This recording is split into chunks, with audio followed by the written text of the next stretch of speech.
Selamat malam, Master People, semua peserta Lightbat 41. Perkenalkan, nama saya Dimas Gandhi. Seperti Mas Febrian bilang, di Niaga Oster saya sebagai Digital Marketing Specialist, atau kalau di Niaga Oster bilangnya Performance Marketing. Nah, di sesi kali ini kita akan bahas gimana cara mencegah email masuk spam dan pentingnya email profesional untuk bisnis. Oke, untuk kalau mau connect dengan saya bisa add via LinkedIn di Mas Gandhi, atau feel free juga kalau misalnya menghubungi saya kalau ada pertanyaan lewat email ini dimas.diwantara@niagastor.co.id.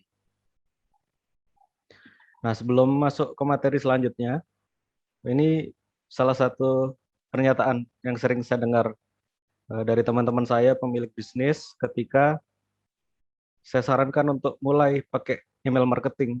Jadi banyak yang bilang bukannya sudah nggak zaman ya marketing pakai email, karena sekarang yang tren kan social media marketing.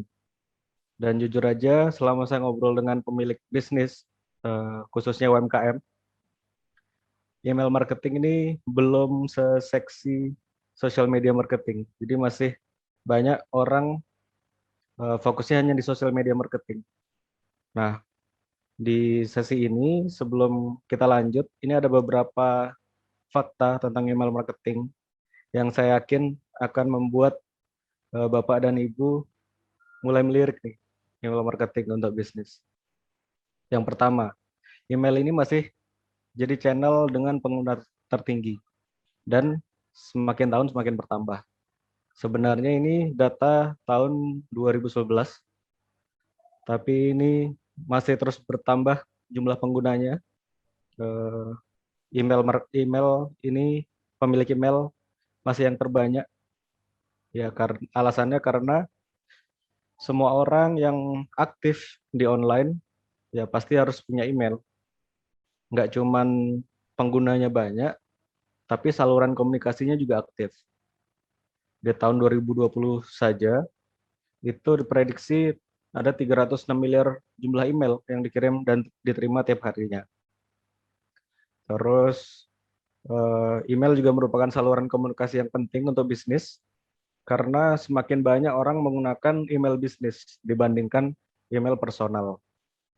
Sebenarnya di satu sisi ini hal yang positif, kabar gembira karena banyak orang pakai email, tapi di sisi lain ini jadi tantangan juga bagaimana email kita bisa dinotis oleh user atau calon konsumen kita ya, karena tiap harinya ada banyak email masuk ini. Oleh karena itu inilah pentingnya kenapa kita perlu memastikan email kita masuk ke inbox dan terdeliver dengan baik ke calon konsumen kita. Nah, ngomong-ngomong soal social media marketing tadi, ini ilustrasi perbandingan konten yang dikirim tiap harinya. Kalau dibandingin Facebook, email ini ibarat sebaskom ini, sedangkan Facebook berapa butir ini. Apalagi Twitter cuma 4 biji. Jadi tiap harinya konten banyak konten didistribusikan lewat email marketing ini. Tidak cuma banyaknya pengguna dan banyaknya konten yang dikirimkan, berdasarkan ini Adobe 2018, ternyata konsumen itu lebih memilih email untuk menerima penawaran dari suatu brand. Jadi ini survei dari Adobe 2018. Nah, ini yang paling penting menurut saya. Banyak orang yang belum tahu kalau ROI email marketing itu bisa mencapai 3.600%. Atau jika Bapak dan Ibu mengeluarkan $1 untuk biaya email, bisa menghasilkan $36 balik untuk bisnis Bapak dan Ibu. Ini sumbernya dari Litmus, The ROI of Email Marketing. Sebenarnya ini alasan utama banyak nggak banyak lagi. Hampir bisa dipastikan semua perusahaan besar pakai email marketing. Karena mereka tahu ini, kalau ROI-nya memang luar biasa. Alasan kenapa bisa ROI-nya segini, selain tadi, apa namanya, conversion terjadi di email, tapi biaya untuk melakukan email marketing ini pun tidak terlalu tinggi jika dibandingkan kita mengeluarkan budget Google Ads atau Instagram Ads, Facebook Ads dan lain sebagainya. Jadi ROI-nya bisa sangat tinggi dibanding channel-channel lain. Nah, selain fakta-fakta tadi, ada beberapa keunggulan juga. Kita pakai email profesional dibanding email personal. By the way, ini yang pertama, email bisa dikirim langsung secara personal. Maksudnya nggak kayak sosial media. Sosial media kita nggak tahu ngomong sama siapa, tidak secara personal komunikasinya. Tapi dengan email ada banyak hal yang kita punya keleluasaan di sini. Kita bisa sesuaikan waktu pengirimannya, kapan pengiriman yang optimal. Kita bisa personalisasi dari behavior calon konsumen kita setelah dia mengunjungi website kita, masuk ke page tertentu, dikirimin email apa. Atau setelah dia download lead magnet kita, dikirimnya email apa. Ini bisa dipersonalisasi. Terus kita juga bisa track interaksi penerima email secara individu.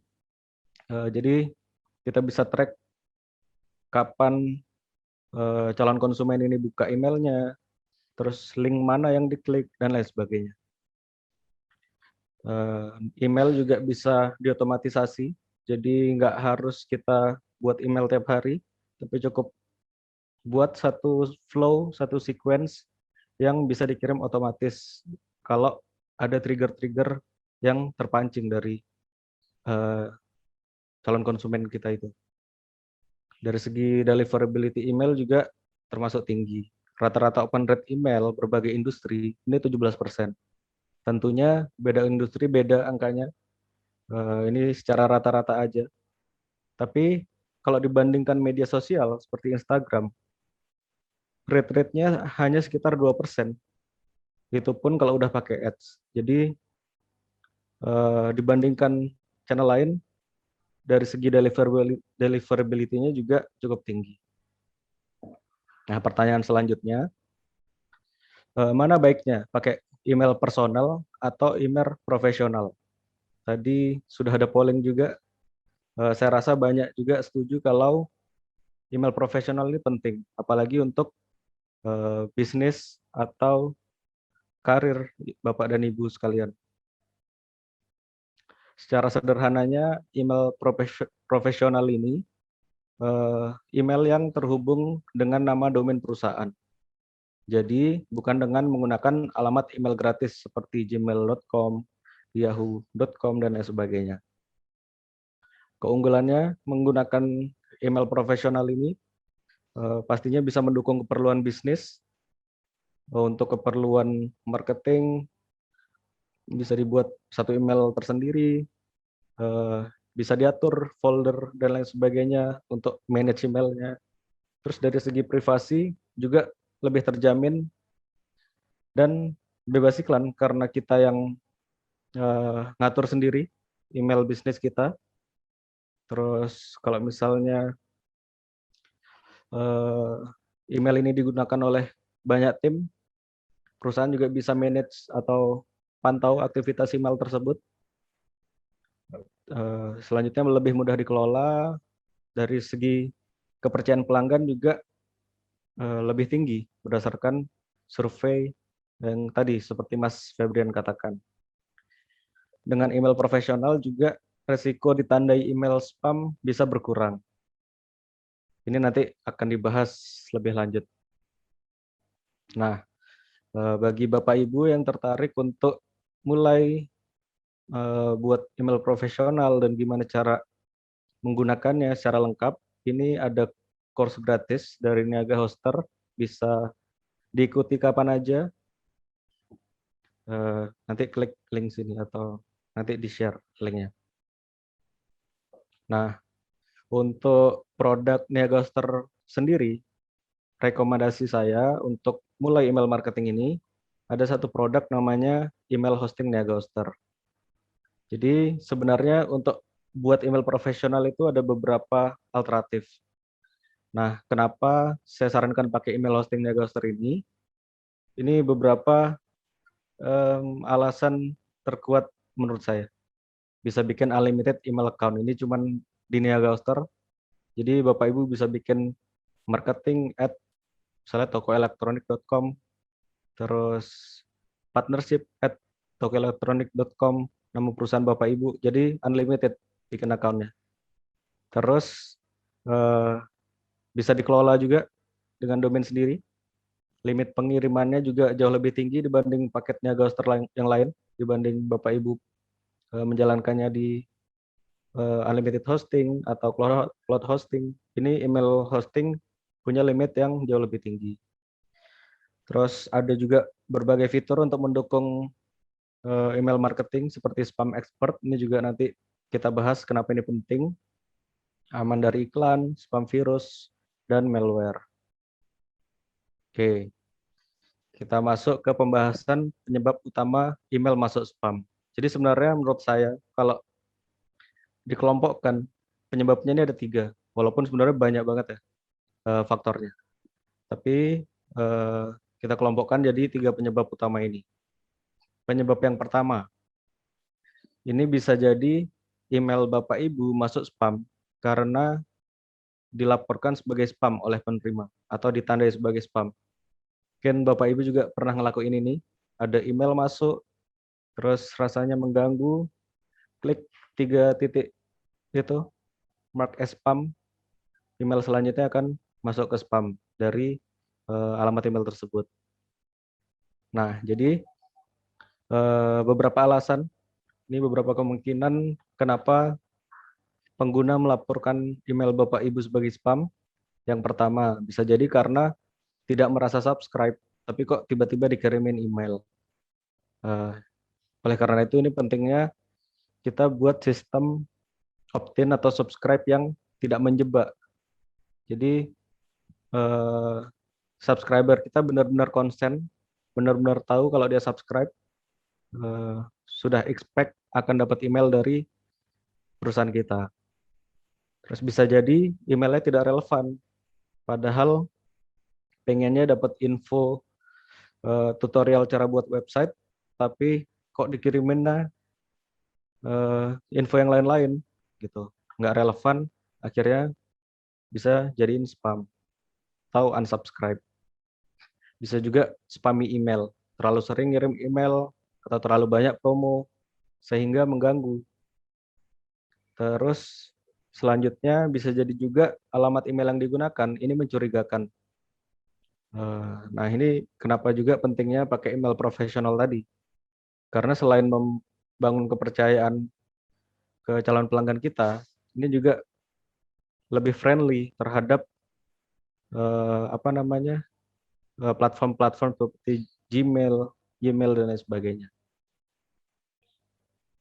Oke, alasan kedua bisa jadi user tidak tandai sebagai spam, tapi platformnya yang ngefilter email kita sebagai spam.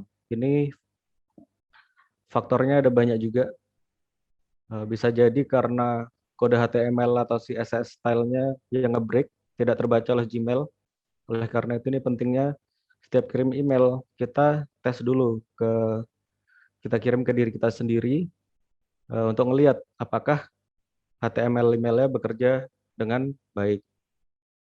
Terus di email itu juga tidak ada link berhenti langganan. Terus mengirim email dengan banyak lampiran juga tidak disarankan. Jadi kalau Bapak Ibu mau ngirim email blast yang ke banyak user sekaligus, disarankan filenya itu diupload di di satu tempat, yang di-share itu link downloadnya aja gitu. Terus menggunakan struktur email yang tidak tepat. Nama pengirim tidak sesuai juga bisa jadi terjaring filter spam ini. Terus subjek atau isi email mengandung spam trigger word. Apa itu spam trigger word? Eh, ya kata-kata yang terlihat eh, seperti spam, misalnya free, free, free, atau banyak tanda serunya. Ini Bapak Ibu bisa cari lebih lanjut apa aja itu spam trigger word.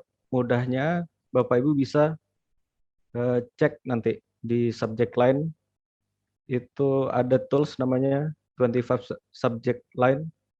Dimasukin subject line-nya, kalau misalnya ada kata-kata spamnya, dia akan ngasih reminder. Nah, nanti kita bahas lebih lanjut tentang ini. Terus bisa juga terlalu banyak menggunakan variasi warna teks, huruf besar, bold, atau emoji dalam subjek atau email. Yang saya tekankan di sini, sebenarnya pakai variasi warna, huruf besar, bold, bahkan emoji, itu nggak masalah, asal nggak di abuse, nggak di spam. Jadi gunakan sewajarnya aja. Terus alasan lain, skor kredibilitas domain bisa jadi penyebab email Bapak Ibu masuk spam karena skornya rendah. Gimana biar skornya tinggi? Salah satunya ya sebenarnya eh, salah satu penyebab skor rendah ini kalau banyak yang nge-report alamat email Bapak Ibu sebagai spam. Jadi platform-platform tersebut itu nge-record sudah berapa kali di-report sebagai spam. Semakin sering eh, skor kredibilitasnya semakin rendah dan bisa jadi email-email selanjutnya akan dianggap spam oleh platform email tersebut kayak gitu. Oke, alasan ketiga, ini bisa jadi hal yang di luar kendali kita. Ini adalah IP address server yang memiliki reputasi buruk. Nah, penjelasannya adalah kalau kita menggunakan layanan web hosting atau email hosting yang servernya bersifat share, IP yang kita gunakan itu sama dengan beberapa pengguna lain. Jadi bisa jadi eh, email Bapak Ibu dimasukin spam, di filter spam itu karena ada pengguna lain yang menggunakan IP address sama yang tadi melakukan tindakan-tindakan mencurigakan sampai IP-nya ditandain. Akibatnya eh, email yang dikirim Bapak Ibu juga ditandai spam juga. Nah, ini pentingnya memilih layanan hosting yang baik dari segi keamanannya. Oke, itu tadi 3 penyebab email masuk spam. Kurang lebih 3 itu. Sekarang do and don'ts-nya untuk mencegah email masuk spam dan meningkatkan email deliverability ini seperti apa? Kita bahas satu persatu. Yang pertama, pastikan penerima email yang Bapak Ibu kirimkan itu memberikan izin. Ini juga mengatasi beberapa tadi penyebab email kita masuk spam. Jadi penerima email kita pastikan opt-in mailing list kita secara sadar. Ini yang perlu dicatat. Soalnya banyak banyak pelaku email marketing ini buatnya menjebak-menjebak nih, bikin auto opt-in. Jadi ujung-ujungnya sama aja karena dibanding subscriber Bapak dan Ibu banyak tapi banyak yang nge-report spam, lebih baik dibuat terbuka, jujur, agar kualitas leads-nya juga semakin bagus, yang report spam juga nggak banyak kayak gitu. Pastikan opt-in mailing list secara sadar. Ini juga tips yang bisa dilakukan, set ekspektasi. Jadi saat saat calon penerima email kita atau subscriber kita itu opt-in di mailing list kita, di welcoming emailnya Bapak dan Ibu bisa ngasih ngasih ekspektasi ini, set ekspektasi. Jadi sampaikan berapa frekuensi Bapak Ibu akan kirim email, dan konten apa aja yang akan dikirimkan. Lebih bagus lagi kalau Bapak dan Ibu bisa set up preference page-nya. Jadi subscriber bisa milih frekuensinya mau dapat email berapa kali selama seminggu atau sebulan, mau dapat konten apa aja dan lain sebagainya. Nah, ini tipsnya. Ini juga penting, jangan beli list email atau harvesting alamat email dari website. Ini banyak dilakukan oleh pelaku black hat. Cara singkatnya untuk dapat list email, jadi beli akun email, list email, akhirnya di blast email, dan ujung-ujungnya ini jadi bumerang ke bisnis Bapak Ibu. Karena kalau kita beli list email tapi ternyata orang tersebut merasa tidak subscribe, bisa jadi tadi email kita di-report sebagai spam. Dan konsekuensinya skor kita makin rendah, skor domain kita. Nah, kalau skornya udah rendah itu udah susah untuk perbaikinya.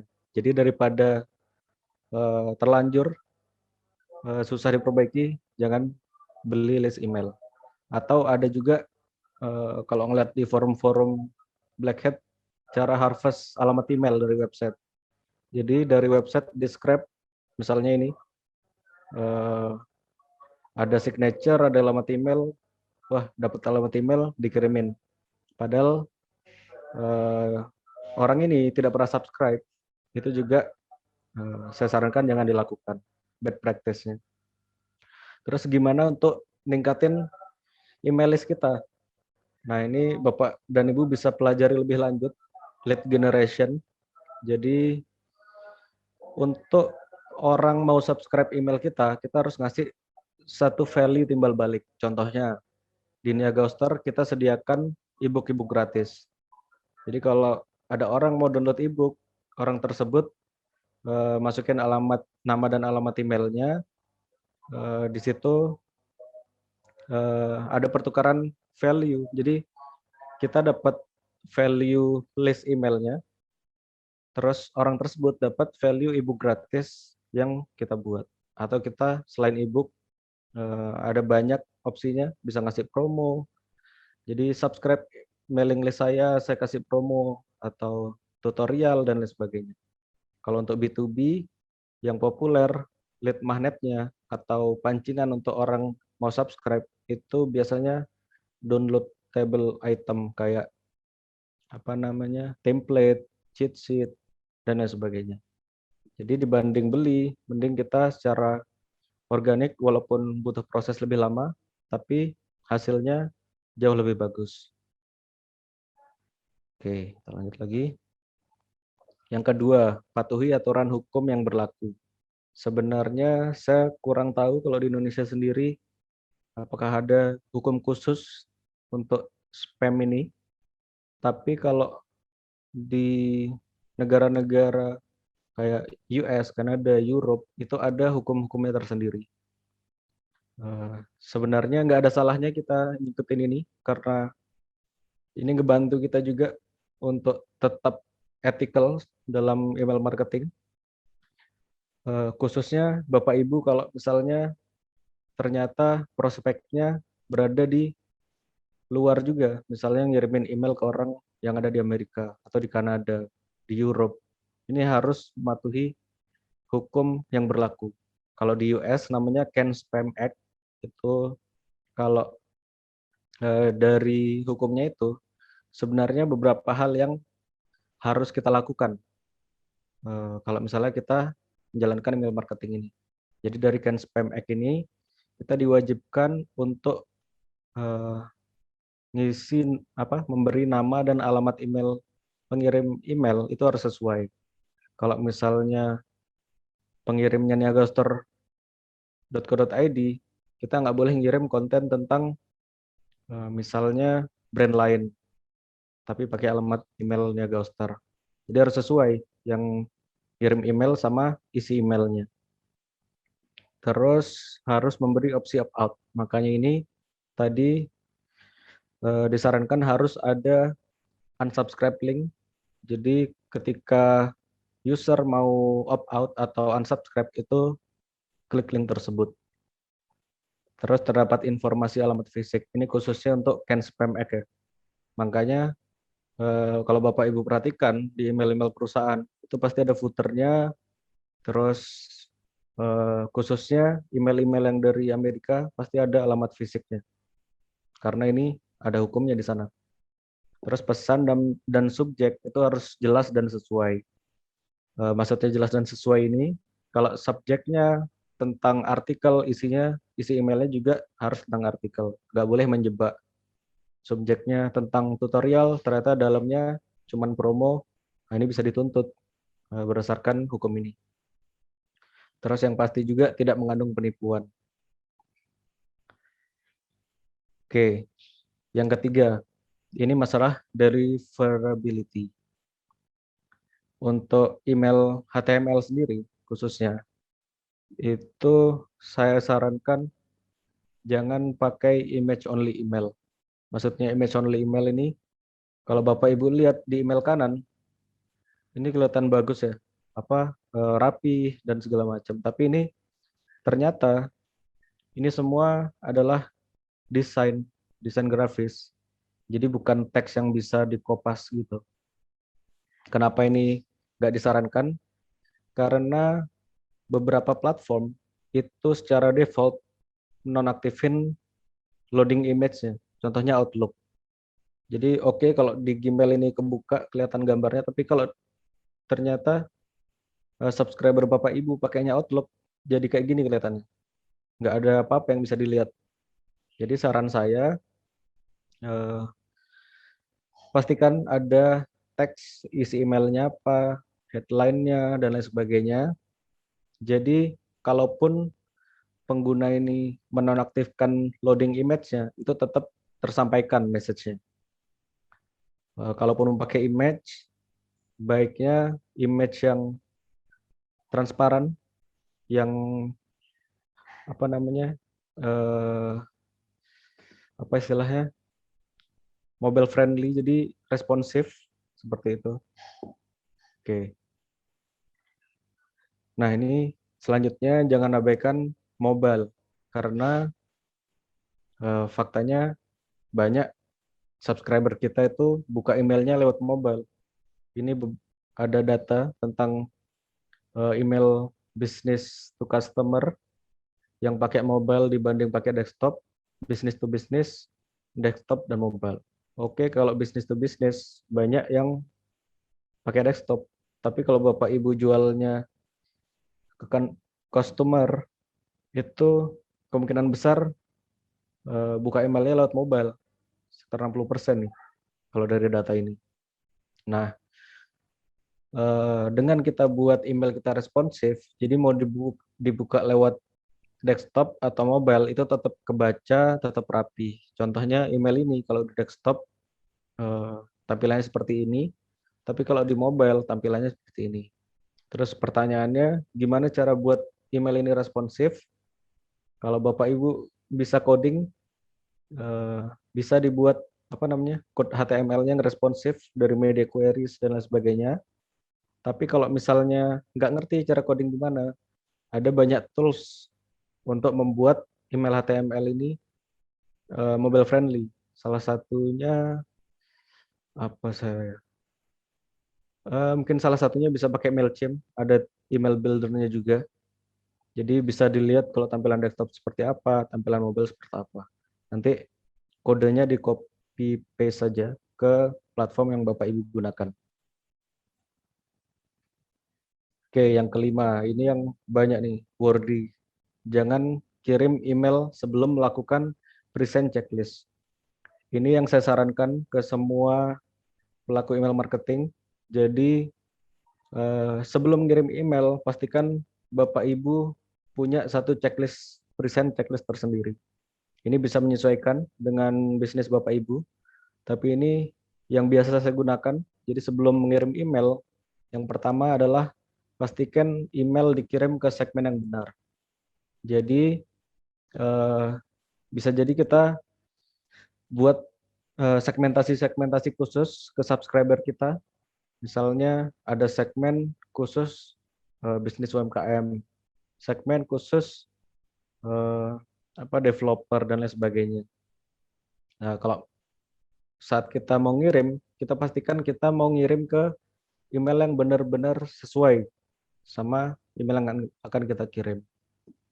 Terus selanjutnya, pastikan subjek tidak lebih dari 50 karakter, sesuai dengan isi email dan tidak mengandung spam trigger words.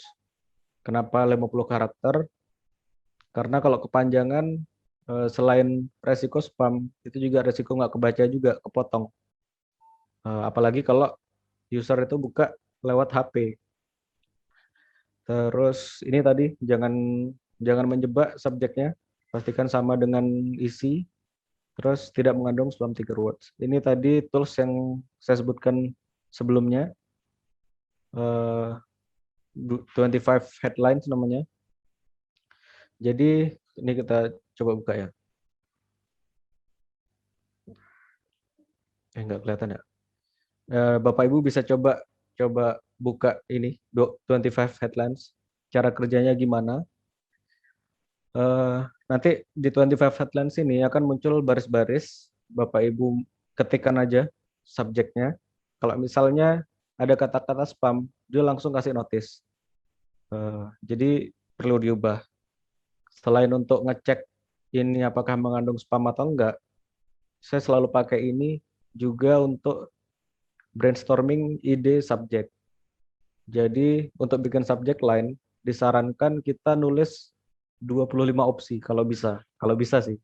Kalau enggak ya 5 atau 10. Jadi tulis opsi-opsinya, headline 1 apa, headline 2 apa, headline 3 apa. Nah, dari opsi-opsi tersebut coba baca ulang lagi. Bayangan Bapak Ibu sebagai penerima emailnya, kira-kira akan tertarik ngeklik yang mana. Dan disarankan semakin subjeknya pendek, semakin bagus. Kayak gitu. Terus checklist selanjutnya, checklist ketiga. Pastikan email responsif. Maksudnya responsif, mobile friendly, terus kodenya juga terrender di berbagai device, berbagai browser, dan screen resolution. Jadi nggak cuman eh, cocok di desktop aja, pastikan cocok di mobile. Nggak cuman cocok di Google Chrome aja, pastikan cocok di misalnya Firefox, Microsoft Edge. Caranya gimana?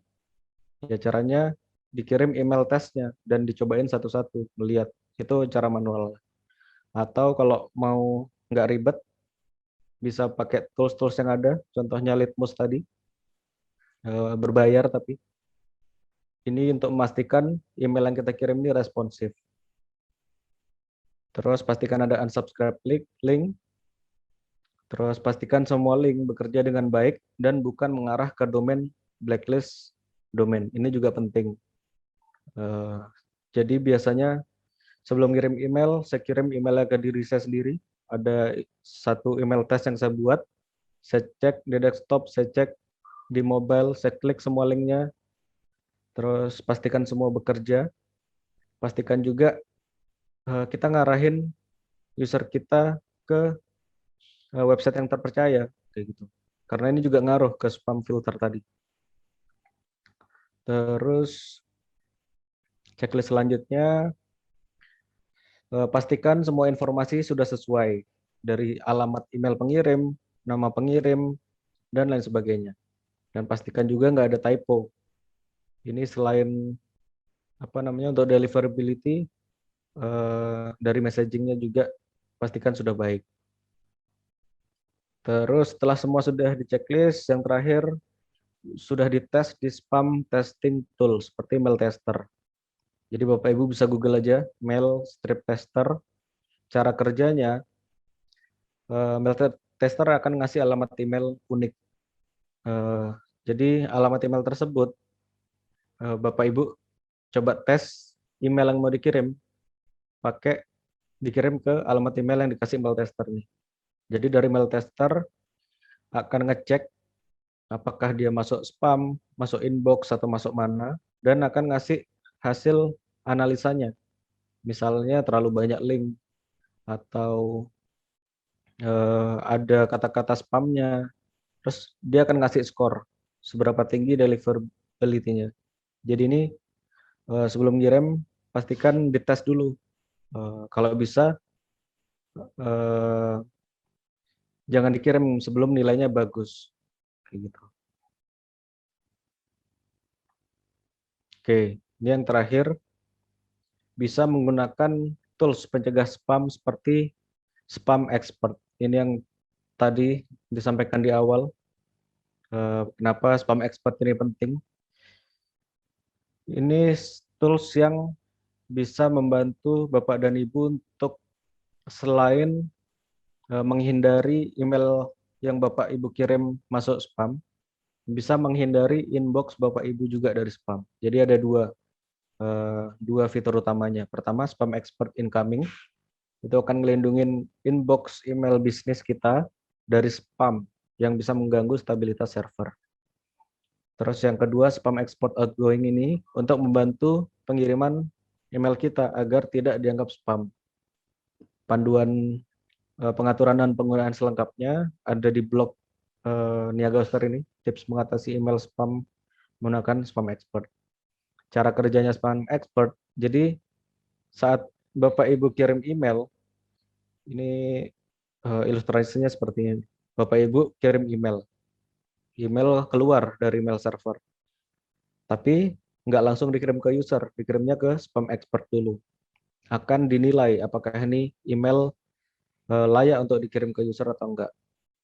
Kalau misalnya terdeteksi ada spam, akan dipisahkan dulu.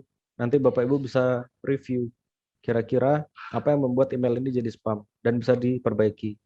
Tapi kalau misalnya sudah sesuai, Spam Expert akan meneruskan ke calon apa namanya pelanggan Bapak Ibu atau subscriber.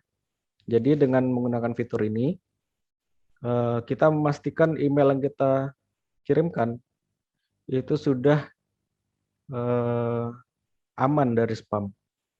Ini akan sangat membantu untuk menjaga skor domain kita, dan fitur ini kalau Bapak Ibu menggunakan layanan di Ghoster sudah bisa dipakai. Jadi semua layanan pun bisa pakai Spam Expert ini. Tapi kalau pakai layanan email hosting, fitur ini udah terintegrasi dan gratis. Jadi udah include seperti itu. Mungkin sekian dari saya.